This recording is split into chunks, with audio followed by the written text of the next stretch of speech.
हाँ जी, नमस्कार। कैसे हैं आप लोग? हम लोग लास्ट टॉपिक करने वाले हैं एग्जेम्पशन का।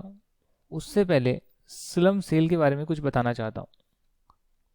स्लम सेल का मतलब है जहाँ पर एक बिजनेस के पास कई सारी यूनिट्स हैं, 2 यूनिट हैं, 3 यूनिट हैं, कई सारी यूनिट हैं, और वो किसी यूनिट को, उस यूनिट के एसेट और उस यूनिट की लाइबिलिटी, जो भी है, जहाँ पर भी है, जैसा भी है, तो आप देख सकते हैं उस यूनिट के एसेट और उस यूनिट की लाइबिलिटी, एसेट और लाइबिलिटी दोनों को एक अमाउंट पर ट्रांसफर कर रहा है। इस यूनिट की एसेट और लाइबिलिटीज को किसी एक पर्टिकुलर अमाउंट पर ट्रांसफर कर रहा है, उसको स्लम्प सेल बोलते हैं। अब यहाँ पर कैच क्या है कि अगर आपने किसी एसेट की वैल्यू अननेसेसरी बढ़ा ली है, तो उस केस में अगर रिवैल्यूएशन से बढ़ाई गई है तो उस इम्पैक्ट को हटाना होगा और ओरिजिनल वैल्यू लेनी होगी।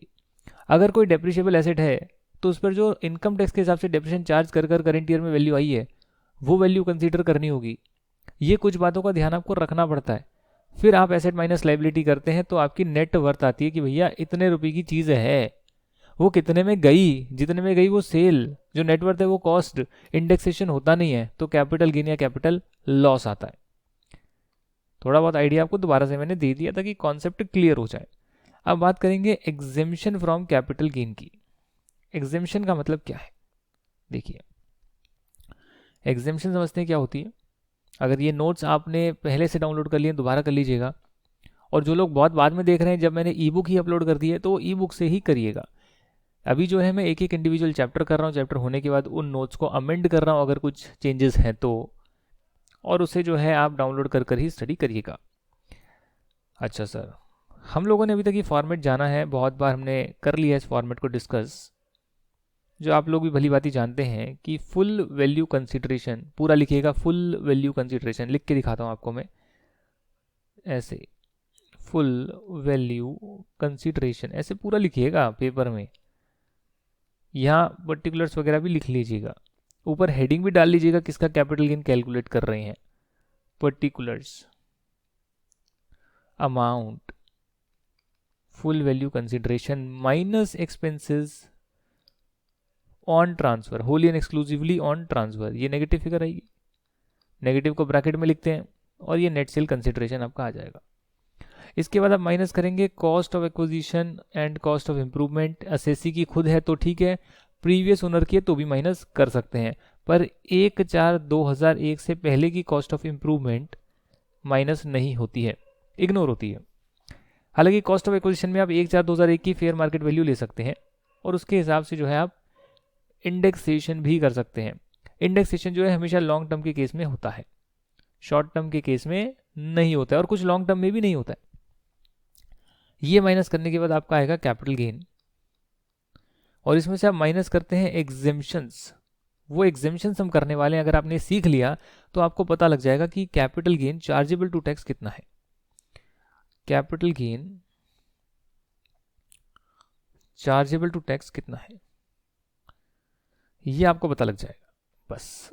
तो एग्जेम्पशंस क्या क्या हैं वो हम यहाँ पर डिस्कस कर रहे हैं। काफ़ी सारी एग्जेम्पशंस हैं, उसकी काफ़ी सारी कंडीशंस हैं। पहले मैं कुछ कंडीशंस को क्लैरिफाई कर देना चाहता हूँ ताकि मैं बार बार सेम चीज़ रिपीट ना करूँ। मेरा पढ़ाने का तरीका है कि मैं बहुत ही कम समय में आपको ज़्यादा से ज़्यादा चीज़ें पढ़ाना चाहता हूँ, ठीक है ना। तो यहाँ पर एग्जेम्पशंस के बारे में कुछ बात करते हैं। देखिए, जनरली एग्जेम्पशंस तब दी जाती है जब आप कैपिटल गेन के अमाउंट को कहीं पर इन्वेस्ट कर दें, कैपिटल गेन के अमाउंट को कहीं पर इन्वेस्ट कर दें। यानी अगर आपका प्रीवियस ईयर 2021 में कैपिटल गेन आया है तो उसको आप कहीं पर इन्वेस्ट कर दें, और वो इन्वेस्ट इमीडिएटली करना जरूरी नहीं है। बहुत सारे सिनेरियोज में इमीडिएटली करना जरूरी नहीं है, आप उसको 2 साल में कर सकते हैं, कई जगह पर 3 साल में आप जो है उस पैसे को यूज कर सकते हैं, कैपिटल गेन के अमाउंट को। बट इनकम टैक्स की जो रिटर्न की डेट है ना, अगर आप उससे पहले यूज नहीं कर पाते, यानी कि आपने जैसे ही प्रीवियस ईयर खत्म हुआ, आपका साल 2 साल 3 साल स्टार्ट हो गया, तो जैसे ही आपने ट्रांसफर करा तब से ये 2 साल 3 साल चालू हो जाते हैं, जब तक आपको वो इन्वेस्टमेंट करनी है। पर अगर आप वो इन्वेस्टमेंट इनकम टैक्स रिटर्न की डेट तक नहीं कर पाते जो इस प्रीवियस ईयर की है, जिस ईयर में ट्रांसफ़र हुआ है, तो कम से कम ITR डेट तक आपको बैंक में एक अलग अकाउंट खुलवाना होता है। उस अकाउंट को आप फिक्स डिपॉजिट अकाउंट की तरह ही समझ सकते हैं, पर उसका नाम होता है capital gain account. Capital gain account में क्या होगा कि पैसा आप जो है यहाँ डाल देंगे, और ये पैसा सिर्फ इसके लिए ही यूज़ हो सकता है जो आपको एग्जेम्पशन लेनी है, उसके लिए आपको इन्वेस्टमेंट करनी है एक पर्टिकुलर एसेट में, उसके लिए ही आप इसे यूज़ कर सकते हैं। तो इसीलिए गवर्नमेंट मान लेगी कि आपने इन्वेस्टमेंट ही कर दी है, उसके बराबर मान लेगी यदि आपने कैपिटल गेन अकाउंट में भी पैसा डिपॉजिट कर दिया ITR की डेट तक। या तो ओरिजिनली खर्चा कर लो, इन्वेस्टमेंट कर लो ITR डेट तक, या इसमें डाल दो, और फिर डेट ऑफ ट्रांसफ़र से जो 2 साल 3 साल पूरे होने हैं अलग अलग सिनेरियोज में, तब तक जो है आप इन्वेस्ट कर सकते हैं, इसमें से पैसा निकाल कर इन्वेस्ट कर सकते हैं। सर अगर मैंने ITR डेट तक कैपिटल गेन के अमाउंट को इन्वेस्ट नहीं किया, लगभग सभी सिनेरियोज में ये सिचुएशन आती है, तो उस केस में आपका कैपिटल गेन एग्जेम्प्ट नहीं होगा। जो निकला कैपिटल गेन वही टैक्सेबल होगा, एग्जेम्पशन माइनस नहीं होगी। सर अगर मैंने इन्वेस्टमेंट तो नहीं करी but capital gain deposit account में पैसा डाल दिया और उसके बाद मैंने एग्जेम्पशन ले ली क्योंकि मैंने एक्चुअल इन्वेस्टमेंट ना कर कैपिटल गेन डिपॉजिट में डाला, जो कि इन्वेस्टमेंट के बराबर ही माना जाता है, और उससे मैं बाद में इन्वेस्टमेंट कर सकता हूँ जो टाइम लिमिट मुझे दे रखी है, बट बाद में मैं इन्वेस्ट नहीं करता, इस पैसे को निकाल लेता हूँ नॉर्मल बैंक अकाउंट में, तो क्या होगा? तो जो आपने एग्जेम्पशन पहले ली थी वो वापस ले ली जाएगी। और वापस लेने का जो तरीका होता है वो 2 तरीके होते हैं, जनरली 2 तरीके होते हैं। या तो कैपिटल गेन के चैप्टर में सीधा उस अमाउंट को कैपिटल गेन मान के टैक्सेबल किया जाएगा, कोई लोचा नहीं, sale consideration cost of acquisition कुछ नहीं भैया, एग्जेम्पशन गलत ली, एग्जेम्पशन टैक्सेबल, कंडीशन मीट नहीं करी टैक्सेबल, जब ब्रीच करोगे तब टैक्सेबल। एक ये तरीका होता है। दूसरा तरीका होता है जो यहाँ दे रखा है, अलग अलग सिनेरियोज में अलग अलग दे रखा होगा तरीका, कि आपने एग्जेम्पशन ली और एग्जेम्पशन लेने के बाद आपने दूसरे एसेट में भी परचेज करा, पर एक और कंडीशन थी कि आप अगले 2 या 3 साल तक वो नए एसेट को नहीं बेच सकते, सेल नहीं कर सकते। बट आप कहाँ सुनने वाले हैं सर, कोई मजबूरी आई या कोई सिचुएशन आई जिसमें कि आपने नए एसेट को बेच दिया, तो जब पहले आपने ट्रांसफ़र किया तब एग्जेम्पशन ले ली नए एसेट में इन्वेस्टमेंट करने की, फिर नए एसेट को होल्ड नहीं करा जब तक करना चाहिए था, तो वो पुरानी एग्जेम्पशन वापस ले ली जाएगी। उसका तरीका ये है कि जब यहाँ पर आप सेल निकालेंगे तो इस एसेट को बेचेंगे तो सेल आएगी कुछ, माइनस करेंगे कॉस्ट ऑफ एक्विजिशन, उस कॉस्ट को जो है कम कर देंगे एग्जेम्पशन की अमाउंट से जो आपने गलत ले ली थी। उससे क्या होगा, कॉस्ट कम हो जाएगी, कॉस्ट कम होने से गेन ऑटोमेटिकली ज़्यादा आ जाएगा, और आपका जो कैपिटल गेन पहले एग्जेम्प्ट हो गया था तो वो इस प्रकार टैक्सेबल बाद में हो जाएगा। ये पॉइंट है। अच्छा सर, कुछ सिनेरियोज में कैपिटल गेन अमाउंट की जगह एक आध सिनेरियोज में, यानी कि ये जो हम निकालते हैं ना लास्ट में कैपिटल गेन आता है, तो आपने मान लो 1 करोड़ की सेल करी बट कैपिटल गेन 20 लाख का आया, तो आपको तो सिर्फ 20 लाख इन्वेस्ट करने, जबकि आपके बैंक अकाउंट में तो 1 करोड़ आया है बेचने से।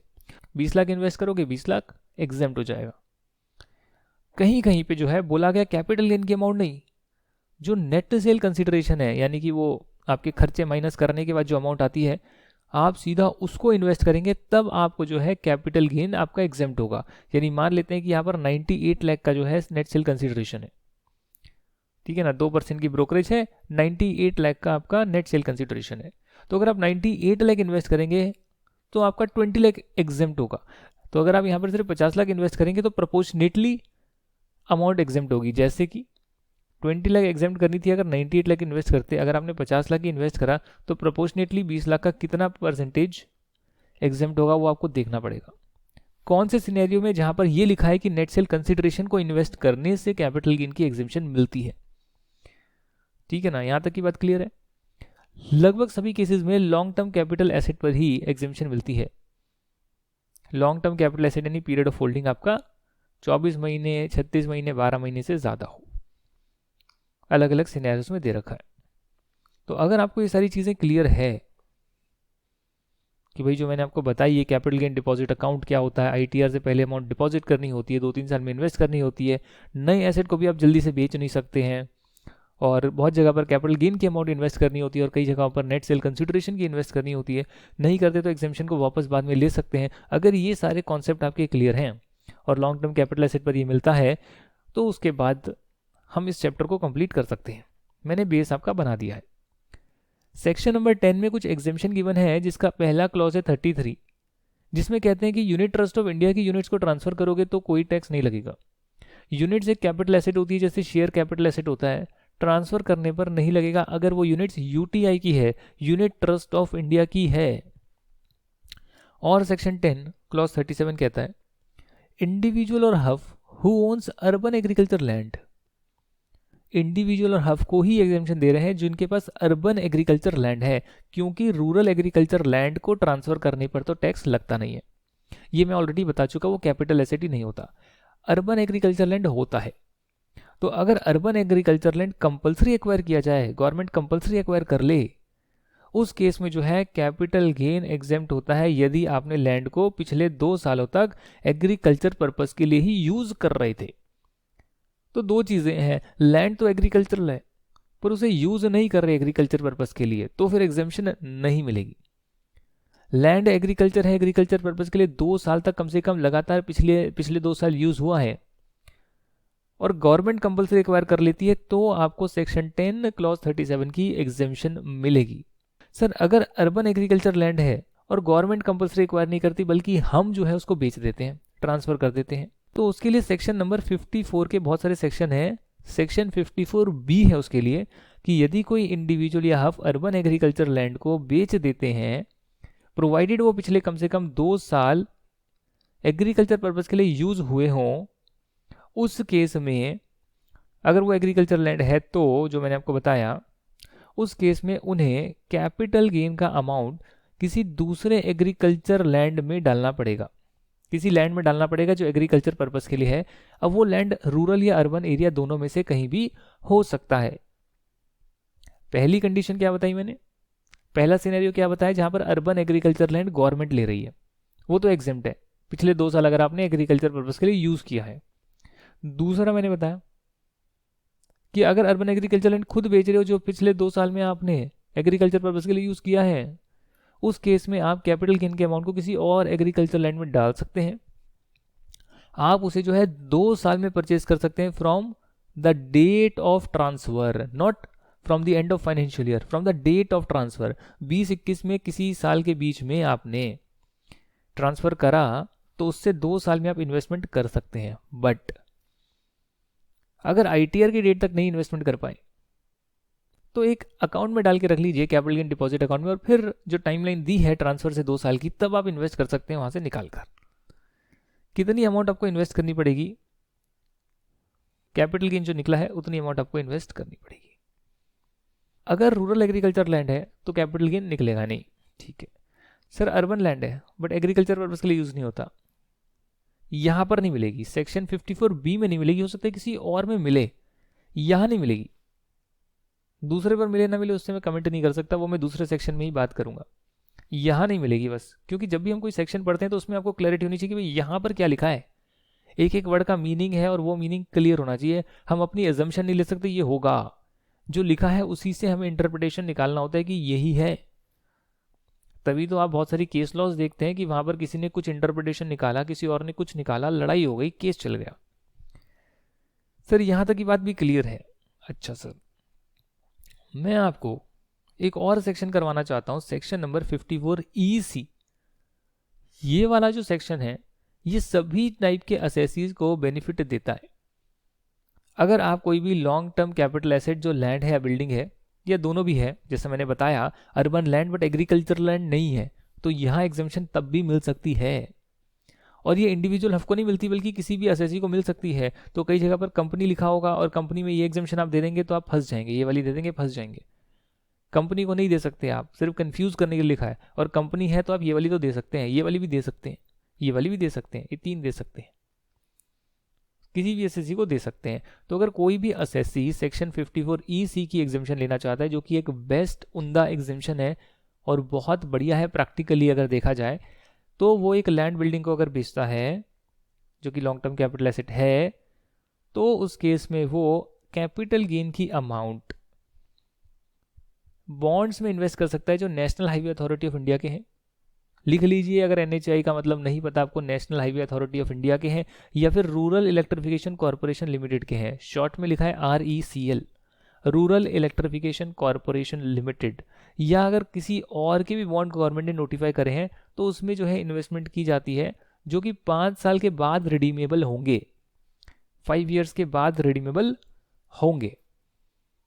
यानी कि कैपिटल गेन का अमाउंट लैंड बिल्डिंग को बेचने पर जो आया है वो यहाँ बॉन्ड्स में इन्वेस्ट कर दीजिए, प्रॉब्लम सॉल्व, एग्जेम्पशन मिल जाएगी। बट द ट्विस्ट इज कि यहाँ पर आपको 2 साल 3 साल का टाइम नहीं मिला है, यहाँ पर आपको सिर्फ 6 महीने में ही इन्वेस्टमेंट करनी होती है from the date of transfer. तो यानी कि 6 महीने, अगर 8 अगस्त को ट्रांसफर किया 2020-21 में, 6 महीने जब कंप्लीट हो रहे हैं उससे पहले पहले इन्वेस्टमेंट करनी पड़ेगी। ये यहाँ पर कंडीशन लगी है। और कितना इन्वेस्टमेंट कर सकते हैं, आपका जो कैपिटल गेन का अमाउंट है उतना आप इन्वेस्ट करेंगे तो आपको पूरी एग्जेम्पशन मिल जाएगी। साथ ही में एक कंडीशन और है, इस पर्टिकुलर सेक्शन में मैक्सिमम लिमिट जो है वो 50 लाख रुपीस की है। टोटल लिमिट 50 लाख रुपीस की है, चाहे आप करंट ईयर में इन्वेस्ट करें या नेक्स्ट ईयर में इन्वेस्ट करें। जैसे मैंने बताया कि एक्ट को पढ़ने से उसकी इंटरप्रिटेशन अलग अलग निकलती है। तो पहले लिखा था 50 लाख इन अ फाइनेंशियल ईयर, ये फाइनेंशियल ईयर वर्ड डाला था। लोगों ने क्या किया, लोगों ने कहा भैया देखो हम मार्च में बेचते हैं 2 करोड़ का, 2 करोड़ का जो है उन्होंने बेचा, करीब करीब जो है 1.5 करोड़ का उन पे कैपिटल गेन आया। 1.5 करोड़ के कैपिटल गेन की एग्जाम्पशन लेने के लिए मार्च में बेचा था उन्होंने। मार्च में क्या किया, 50 लाख जो है वो इन्वेस्ट कर दिए सेक्शन 54 EC में। 6 महीने तक इन्वेस्टमेंट करनी होती है, तो इन्होंने मार्च में ही कर दी 50 लाख। अगला साल शुरू हुआ, अप्रैल आया, अप्रैल में फिर 50 लाख डाल दिए 54 EC में। कहते 50 लाख की लिमिट है इन्वेस्ट करने की, फाइनेंशियल ईयर लिखा है हमने, फाइनेंशियल ईयर में 50 लाख ही डाले, अगला फाइनेंशियल ईयर है उसमें 50 लाख डाले, 6 महीने के विद इन डाले, सारी कंडीशन सेटिस्फाई हो गई, 1 करोड़ की एग्जेम्पशन दे दो और बाकी 50 लाख टैक्सेबल कर लो। ये लोग कर रहे थे। गवर्नमेंट ने इसको चेंज करा और गवर्नमेंट ने कहा नहीं भैया, जो हमने यहाँ 50 लाख बताया है ना, ये टोटल में बताया है, चाहे पिछले साल करें इस साल करें, एक पर्टिकुलर एसेट पर अगर एग्जेम्पशन ले रहे हैं 54 EC में तो टोटल 50 लाख तक ही ले सकते हैं। ये सिंपल सी बात बताई गई है। ठीक है सर, ये भी हमारी बात जो है क्लियर हो गई है। अब जो है हम सेक्शन करते हैं 54D। ये भी किसी भी एसएससी को मिल सकती है, बट कोई इंडस्ट्रियल अंडरटेकिंग की लैंड बिल्डिंग को ट्रांसफर किया जाता है। मतलब कि कोई लैंड बिल्डिंग जो बिजनेस के पर्पस के लिए यूज हो रहा है, पिछले 2 साल से कम ट्रांसफर की डेट के पिछले 2 साल बिजनेस के लिए यूज हो रहा था और गवर्नमेंट उसको कंपलसरी एक्वायर कर लेती है। Point to be noted my Lord, compulsory acquisition का केस है, गवर्नमेंट करती है किसी इंडस्ट्रियल अंडरटेकिंग को जिसके लैंड बिल्डिंग ट्रांसफर हो जाते हैं।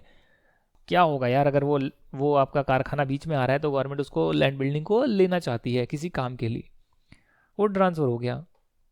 आप अगर उसको किसी दूसरे लैंड बिल्डिंग में पैसा डाल देते हैं, उस केस में आपको एग्जेम्पशन मिल सकती है, प्रोवाइडेड। कब तक पैसा डाल सकते हैं आप? डाल सकते हैं 3 साल तक। आप परचेज कर सकते हैं या कंस्ट्रक्ट कर सकते हैं 3 साल तक। कंडीशन क्या है, सेक्शन 54D है, कंपलसरी एक्विजिशन, क्लियरली लिखा है कंपलसरी एक्विजिशन। तो गवर्नमेंट ने कंपलसरी एक्वायर कर लिया लैंड बिल्डिंग जो आपकी इंडस्ट्रियल अंडरटेकिंग का पार्ट था। अगर आप उसको पिछले 2 साल तक अपने बिजनेस के लिए यूज कर रहे थे और आप उस पैसे को, जो कैपिटल गेन का पैसा है, 3 साल में किसी दूसरे लैंड बिल्डिंग में या दूसरे लैंड बिल्डिंग के राइट खरीदने में खर्चा कर देते हैं, 3 साल कब से? ट्रांसफर से, या फिर आप नई अंडरटेकिंग को सेटअप कर रहे हैं तब से, क्योंकि जब तक अंडरटेकिंग सेटअप नहीं होगी तब तक आप लैंड बिल्डिंग में खर्चा नहीं करेंगे। तो सेटअप होने के 3 साल में टाइम दिया गया है कि आप कैपिटल गेन का पैसा उसमें इन्वेस्ट कर सकते हैं किसी और लैंड बिल्डिंग में, और आपका ये पैसा एग्जेम्प्ट हो जाएगा। जो कैपिटल गेन निकला है गवर्नमेंट के कंपलसरी एक्विजिशन से, ये एग्जेम्प्ट हो जाएगा। यहाँ तक की बात हो गई है। अब जो है 2 सेक्शन आपके बच गए, सेक्शन 54, 54F। ये दोनों ही इंडिविजुअल हक के लिए हैं। इन दोनों ही सेक्शन में रेजिडेंशियल हाउस में इन्वेस्टमेंट हो रही है। फर्क इतना सा है कि सेक्शन 54 कहता है कि आप रेजिडेंशियल हाउस बेचकर ही रेजिडेंशियल हाउस ले रहे हैं, और सेक्शन 54F बोलता है कि आप कोई और कैपिटल एसेट जो है, long term capital asset other than residential house बेचकर रेजिडेंशियल हाउस में इन्वेस्टमेंट कर रहे हैं। तो ये 2 अलग अलग सेक्शन है। इनमें थोड़ा थोड़ा ट्विस्ट है, इसलिए मैं आपको इकट्ठे करा रहा हूँ कि मान लेते हैं पहला केस है, आपने घर को बेचा, रेजिडेंशियल हाउस को बेचा, लॉन्ग टर्म था, वो ऐसा घर था जो हाउस प्रॉपर्टी के चैप्टर में उसकी इनकम टैक्सेबल हो सकती थी या होती थी। उसे बेचकर अगर आप दूसरे रेजिडेंशियल हाउस में लेंगे जो कि इंडिया में सिचुएटेड है, point to be noted, question में आ गया इंडिया के बाहर आपने परचेज कर लिया, एग्जेम्पशन नहीं मिलेगी, इंडिया में सिचुएटेड होना चाहिए और एक ही रेजिडेंशियल हाउस के लिए बेनिफिट मिलेगा। कब तक ले सकते हैं बेनिफिट?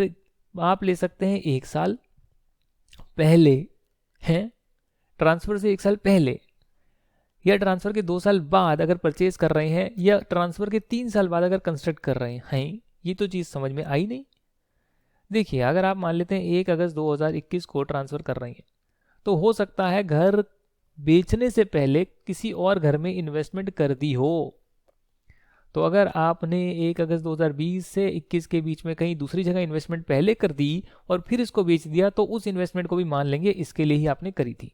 इसका जो कैपिटल गेन आया है उससे आप एग्जेम्पशन ले सकते हैं, क्योंकि घर बेचकर नया घर जनरली लोग नहीं लेते, पहले खरीदते हैं फिर बेचते हैं, ऐसा होता है। तो 1 साल पहले अगर आपने ये काम किया है तो भी बेनिफिट मिलेगा। और यदि आपके पास है कुछ जुगाड़ घर का, तो उस केस में आप पहले बेच सकते हैं, और दूसरे एसेट को अगर परचेज करना चाहते हैं दूसरे घर को, तो 2 साल में ट्रांसफर की डेट से, जो कि इस केस में आएगा 1 अगस्त 2000 एक तरह से 23 या 31 जुलाई 2023, और अगर कंस्ट्रक्ट कर रहे हैं तो 31 जुलाई 2024 कंस्ट्रक्शन अगर हो रही है, ठीक है। उसमें अगर आप पैसा डालते हैं कैपिटल गेन का, तो आपका कैपिटल गेन एग्जेम्प्ट होता है। सिंपल सा ये पॉइंट है और कुछ भी नहीं है। कैपिटल गेन अमाउंट को इन्वेस्ट कर सकते हैं और आपका कोई भी दिक्कत आपको नहीं आएगी। एक घर में इन्वेस्ट कर सकते हैं। अब सेक्शन 54 में अभी फिलहाल एक जो है नया प्रोविजन इंसर्ट करा है पिछली बार। उन्होंने कहा कि जो लोग ज़्यादा पैसा नहीं कमाते हैं या जिनका कैपिटल गेन 2 करोड़ से ज़्यादा नहीं आता है, अर्थात 2 करोड़ से ज़्यादा का कैपिटल गेन नहीं आता है, उनको एक once in a lifetime opportunity दी है।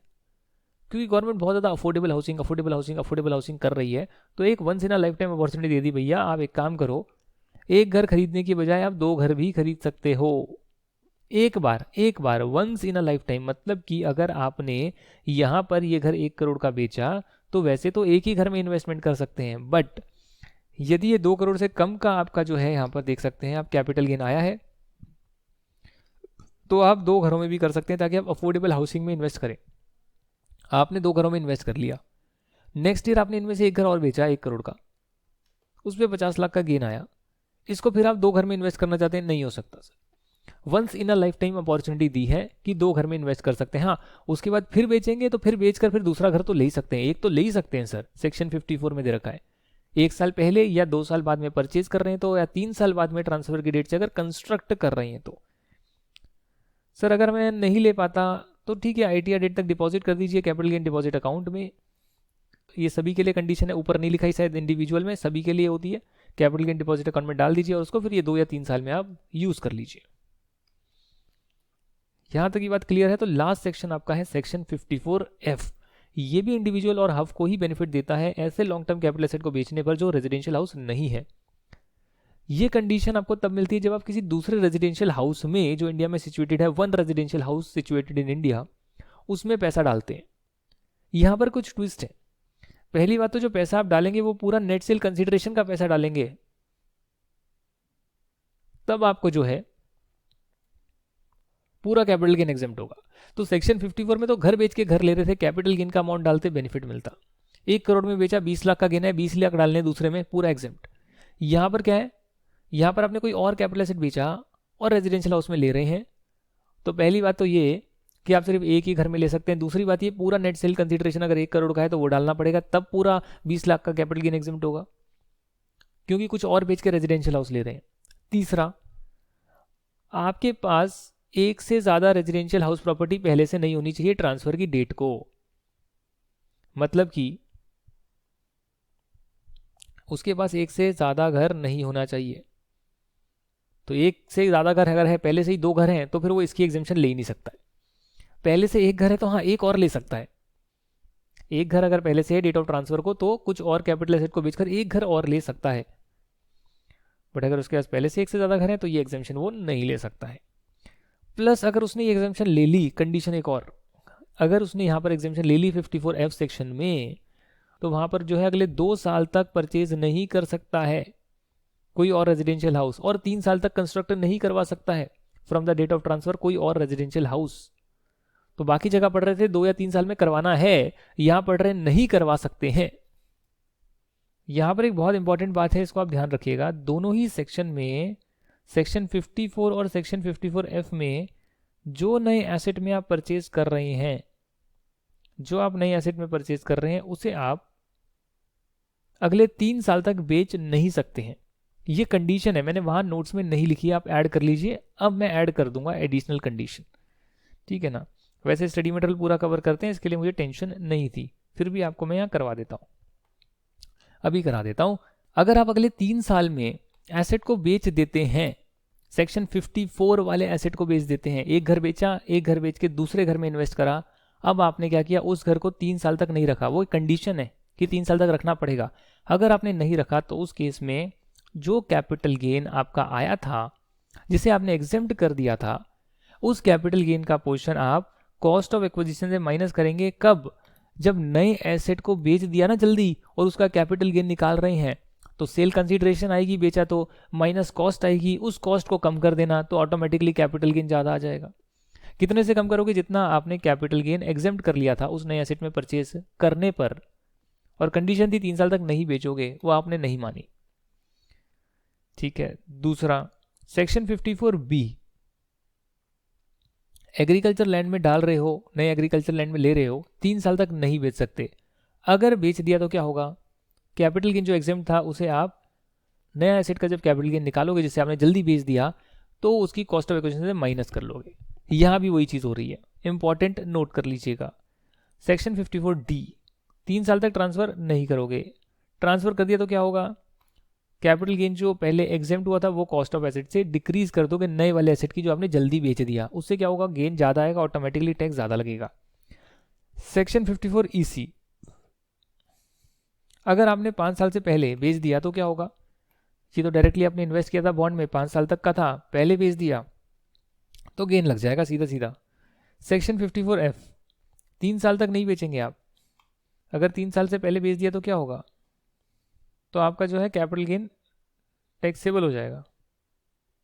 कॉन्सिक्वेंसेज ऑफ ट्रांसफर क्या होगा? कैपिटल गेन आपका टैक्सेबल हो जाएगा 54F में, जहां पर आप कोई और एसेट बेचकर रेजिडेंशियल हाउस में इन्वेस्ट करते हैं, उसे 3 साल तक नहीं बेच सकते। इन्वेस्टमेंट आप 1 साल पहले या 2 साल बाद में परचेज कर रहे हैं, या 3 साल बाद में अगर कंस्ट्रक्ट कर रहे हैं फ्रॉम डेट ऑफ ट्रांसफर, कर सकते हैं।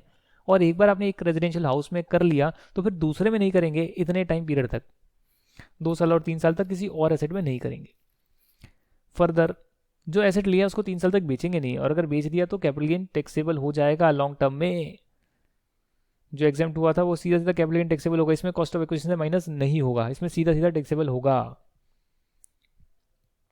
ठीक है ना। तो ये यहाँ बात लिखी हुई है। तो इसी के साथ आपका जो है कैपिटल गेन का चैप्टर कंप्लीट हो गया। या 2-3 पॉइंट इंसर्ट करने वाले हैं, वो नीचे मैं यहाँ पर इंसर्ट कर दूंगा, ठीक है ना। तो ये भी आपका जो है क्लियर हो जाएगा। इस वीडियो को देखने के लिए दोस्तों आपका बहुत बहुत धन्यवाद, और हम नेक्स्ट वीडियो में जो है स्टडी मटेरियल के क्वेश्चन आंसर्स करेंगे और आपका कैपिटल गेन का चैप्टर पूरी तरह से जो है कंप्लीट करेंगे। डिटेल वर्जन है, आप चाहें तो स्टडी मटेरियल की रीडिंग लगा सकते हैं। तो यहाँ पर एक चीज़ जाननी ज़रूरी है कि पढ़ाई हमें कितनी करनी चाहिए। पढ़ाई इतनी है कि आप करते जाएं, आपके पास टाइम ही नहीं है कुछ और सोचने का।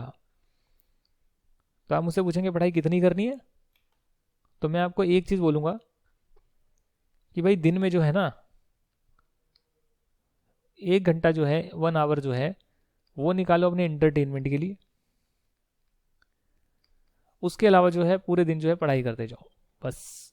तो वो 1 घंटा क्या है, क्या आपको देखना है? कोई वेब सीरीज़ है, या कोई सीरीज़ है, या कोई आपका कॉमेडी शो है, या कोई यूट्यूब चैनल है, या जो भी है, वो 1 घंटा आप देख रहे हैं, आपकी मर्जी है। और लगातार नहीं देख रहे हैं, हो सकता है 30 मिनट पहले 30 मिनट बाद में देखें, या 1 घंटा लगातार देखें, आपकी मर्जी है। उसके अलावा आप सिर्फ पढ़ाई करेंगे, और पढ़ाई के बीच में हो सकता है कि आप 5 मिनट का ब्रेक लें, दैट इज़ पॉसिबल। 10 मिनट का ब्रेक लें, दैट इज़ पॉसिबल। पढ़ाई में ये ज़रूरी नहीं है कि आप हमेशा वीडियो लेक्चर लगाकर देख रहे हैं, उसी को पढ़ाई बोलते हैं। वीडियो लेक्चर जो है वो 50% से ज़्यादा टाइम आपका नहीं लेना चाहिए। यदि आप टोटल 10 आवर्स की पढ़ाई कर रहे हैं पूरे दिन में, तो 5 घंटे से ज़्यादा आपको वीडियोज़ नहीं देखने हैं। बाकी 5 घंटे आपकी सेल्फ स्टडी होनी चाहिए। अगर आप 8 घंटे पढ़ रहे हैं तो 4 घंटे के वीडियो लेक्चर से ज़्यादा नहीं देखेंगे, बाकी 4 घंटे सेल्फ स्टडी करेंगे, ये मैक्सिमम है। ये हो सकता है कि 10 घंटे की पढ़ाई में आप सिर्फ 3 घंटे वीडियो लेक्चर देख रहे हैं, बाकी सेल्फ स्टडी कर रहे हैं, ये हो सकता है। उल्टा नहीं हो सकता कि 10 घंटे में 7 घंटे लगाकर वीडियो लेक्चर देख रहे हैं, सेल्फ स्टडी 3 घंटे कर रहे हैं, ये बकवास स्ट्रैटेजी है। तो कितना पढ़ना है, कितना कितना पढ़ना है, बहुत कुछ पढ़ना है भैया। मैंने आपको स्टडी मटेरियल के सारे क्वेश्चंस तो कराए, प्रोविजंस नोट्स की फॉर्म में कराए। अब अगर स्टडी मटेरियल आप रीड करना भी चाहें A to Z, तो प्रोविजन तो सब डिस्कस कर दिए, रीडिंग से आपको कोई रोक नहीं रहा। Nobody is stopping you to read the entire study material, and if you are a CMA student, you have a CMA study material with you. आप CMA का स्टडी मटेरियल, जिसके क्वेश्चंस हम पूरा बैच होने के बाद एंड में discuss करेंगे, आपका मटेरियल से जो एडिशनल टॉपिक्स हैं या पूरा मटेरियल में कहाँ कहाँ पर क्या दे रखा है हम डिस्कस करेंगे, एंड में करेंगे। तो बिल्कुल निश्चिंत रहिए, ये तो मैं आपको एडिशनल करवा रहा हूँ, CA का मटेरियल भी एडिशनल करा रहा हूँ, जो आप वेबसाइट से डाउनलोड कर प्रैक्टिस कर सकते हैं, क्योंकि यही क्वेश्चन वहाँ पर भी आएंगे CMA में, सेम ही रिपीट होते हैं, कोई कुछ नया नहीं होता, सब कॉपी पेस्ट ही होता है हर जगह, वहाँ का इधर, इधर का वहाँ, ऐसे चलता है। तो आप यहाँ पर क्या कर सकते हैं, अपने स्टडी मटेरियल रीड कर सकते हैं मेरा चैप्टर होने के बाद। फिर MCQ टेस्ट देना है वो अलग है, नोट्स आपको खुद के बनाने वो अलग है, अगर बनाना चाहें तो। इतनी मेहनत है, तो जो ये इतनी मेहनत करेगा और एक बार ये पूरा प्रोसीजर में चले गए, तो उसके बाद फिर आपका 2 काम रहता है, और वो होता है रिवीजन और प्रैक्टिस। ये लास्ट का काम है। तो पहला काम है ये पक्का कर लेना, चीज़ों को समझा, नोट्स बनाए, नोट्स गो थ्रू करे, स्टडी मटेरियल रीड करा, क्वेश्चन सारे करे, MCQ दिया, जो मैंने टेस्ट दिए चैप्टर वाइज। ये प्रोसीजर करने से आपको इतना कॉन्फिडेंस आना चाहिए कि ये मेरी चीज़ कवर हो गई है और एग्जाम के लिए मुझे ये करना है, बस ये होना चाहिए। इतना आपका हो गया तो फिर आपको क्या करना है, लेक्चर खत्म हो गए, नोट्स आपके हाथ में, स्टडी मटेरियल के क्वेश्चन एक बार कर चुके, रीडिंग लगा चुके हो, MCQ दे चुके हो, सब कुछ पता है। फिर आपके पास जो आपकी कॉपी है ना, और जिन्होंने कॉपी नहीं बनाई उनके पास जो नोट्स है ना, बस नोट्स को बार बार पढ़ना है, या कॉपी बनाई है, कॉपी में लिखा है तो उसको बार बार पढ़ना है, कुछ उसमें ब्लैंक पेजेस लगा लेने हैं एडिशनल, ताकि जब आप प्रैक्टिस करें, रिवीजन करें, कोई चीज़ माइंड में आए, ट्रिक आए कि भाई ऐसे होता है, वैसे होता है, कुछ कहीं पर कुछ लिख रखा है, उसका ये मतलब होता है, वो एडिशनल बातें आप जो है अपनी रिसर्च से डाल सकते हैं। तो ये है सेल्फ स्टडी, ये है क्लासेस। ये क्लासेस कर ली आपने, उसके बाद है आपकी सेल्फ स्टडी। सेल्फ स्टडी में मैंने बताया रिवीजन करनी है, प्रैक्टिस करनी है, रिवीजन प्रैक्टिस, और ब्लैंक पेजेस में एडिशनल बातें लिखनी है। ये कितना समय लेगी मैं बता देता हूँ। वीडियो लेक्चर मान लेते मैंने 45 आवर्स के बनाए, तो आपको ये पूरा करने में कितना टाइम लगेगा भाई? 45 आवर्स की जगह आपको 100 आवर्स लग जाएगा। दिन में अगर 5 घंटे पढ़ोगे, तो अगर 100 आवर्स है तो कितने दिन लगेंगे आपको? कितने आवर्स लगेंगे मुझे बताइए? दिन में 5 घंटे अगर पढ़ेंगे तो 100 आवर्स हैं, तो आपको लग गए करीब करीब 20 डेज। मान लेते हैं 4 घंटे ही पढ़ते हैं आप, 100 घंटे हैं टोटल, मान लेता हूँ ना कि 45 आवर्स हैं। बाकी लिखने में भी तो टाइम जाएगा आपका, रिवीजन में भी तो टाइम जाएगा। तो इसको अगर मैं 150 आवर भी कर लूँ, 3 गुना भी कर लूँ इसको, और 5 घंटे रोज पढ़ रहे हैं आप, तो 30 डेज में आप कर सकते हैं? नहीं कर सकते? पूरा इनकम टैक्स 1 महीने में पूरा हो सकता है? नहीं हो सकता। हो गया। अब रिवीजन कितनी करनी है? रिवीजन तो 1 हफ्ते में करनी है बस। पूरा पढ़ ही लिया है तो बस उसको बार बार रिवाइज करो, और क्वेश्चन की प्रैक्टिस करो, रिवाइज करो, क्वेश्चन की प्रैक्टिस करो, 1 हफ्ते में सब कुछ निपटा दो। फिर तो एग्जाम टाइम रिवीजन है। एग्जाम टाइम तो 3-4 दिन जो आप पढ़ोगे वो रिवाइज करोगे, और फिर 1-1.5 दिन पहले पढ़ोगे वो रिवाइज करोगे। तो कितना हो गया? पहले यहाँ पर रिवीजन हो गई, फिर यहाँ पर पूरा सिलेबस होने के बाद हो गई, फिर 2 बार और हो गई एग्जाम से पहले। तो इतना करोगे तब जाकर जो है एग्जामिनेशन आती है, अच्छे नंबर आते हैं। ये नहीं है कि आपके वीडियो लेक्चर ही पूरे नहीं हुए तो कैसे होगा। ये तो मस्ट है कि लेक्चर देखकर उसको नोट्स बनाकर रखने अपने पास, और उसको रिवाइज करके MCQ अटेम्प्ट करना है, बुक के क्वेश्चन करना। This is must to clear the examination. Don't skip any video, don't skip any point. नियमित रूप से पूरा करें कि आज मेरे को पहली क्लास देखनी है, शाम को दूसरी, पहली दूसरी, पहली दूसरी करके फटाफट कंप्लीट करें। ये तो मुझे कंप्लीट करना है। और वेबसाइट पे देखेंगे तो वेबसाइट पर आपको ये ग्रीन टिक मिलेगा। अभी वेबसाइट पर हमने इनेबल कर दिया है, वेबसाइट पे इनेबल कर दिया, ग्रीन टिक आएगा। तो वो मोटिवेशन है, हर वीडियो पर ग्रीन टिक होना चाहिए। पूरा कंप्लीट करोगे तभी आएगा। ये नहीं कि क्लिक करके बंद कर दिया जैसे बाकी वेबसाइट पर होता है, तो नहीं, पूरा करोगे तो ही आएगा। तो इसीलिए आपसे रिक्वेस्ट करता हूँ अच्छे से पढ़ाई करें। Thank you very much for watching this video. जय हिंद एंड बाय बाय।